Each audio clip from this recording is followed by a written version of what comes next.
Have you ever wondered, does God hate me? The answer is usually no. And I can say that with confidence, having read this book.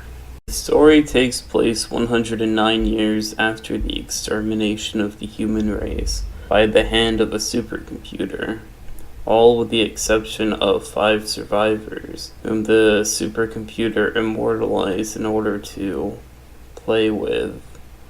And by play with, I mean placate its own insatiable hatred for mankind via excessive torture. Calling it excessive torture doesn't really do it justice. The description of some of the stuff in this book really got to me. One notable example being the hunger. Having gone 6 months without eating anything, there is nothing but acid in my stomach, constantly burning and popping. It is made clear that the pain they experience is beyond comprehension. However, that doesn't stop the author from giving us a little peek.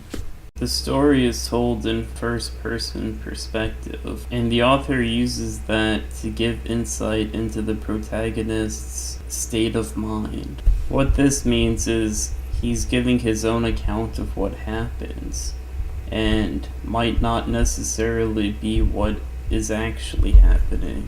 So for example, if he says, "They've all gone mad, I'm the only sane one left," you could probably surmise that he is in fact also mad, and that everybody else thinks the same.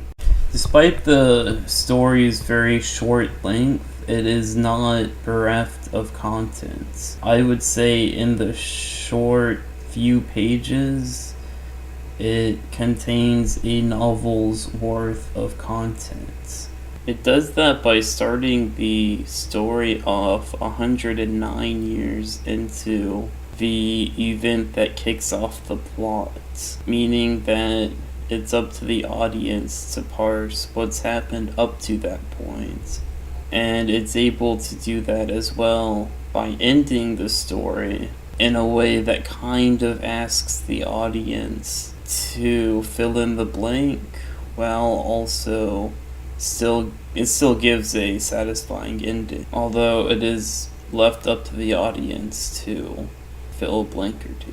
You know what I'm talking about. You get it.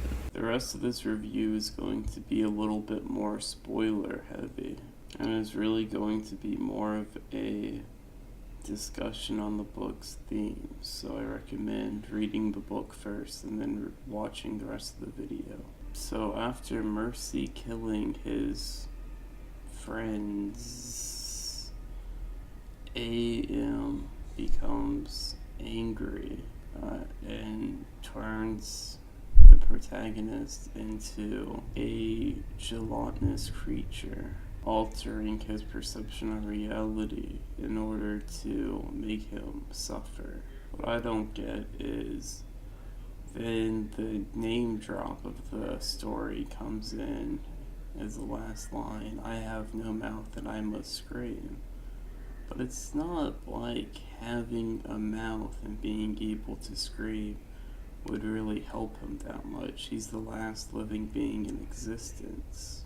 It should be, "I have no mouth and I must scream, and also there needs to be a party nearby who can hear the scream in order to help me." The audience is left to wonder what will happen when AM dies or gets bored. My assumption for both is that the protagonist will die. If I had any gripe with this story, it would come in the form of a question. That question being, what was really the point? I mean, I get that it's a horror story and the point was to strike fear into the heart of the audience, which I would argue it did. One could also argue that it's a good meditation on certain existential things, but it's hard to imagine that it's anything more than just torture porn, which is really the most damning thing I have to say about this story. Overall, I really enjoyed it and look forward to reading more of Harlan Ellison's works. Let me know what you thought down below. Bye bye.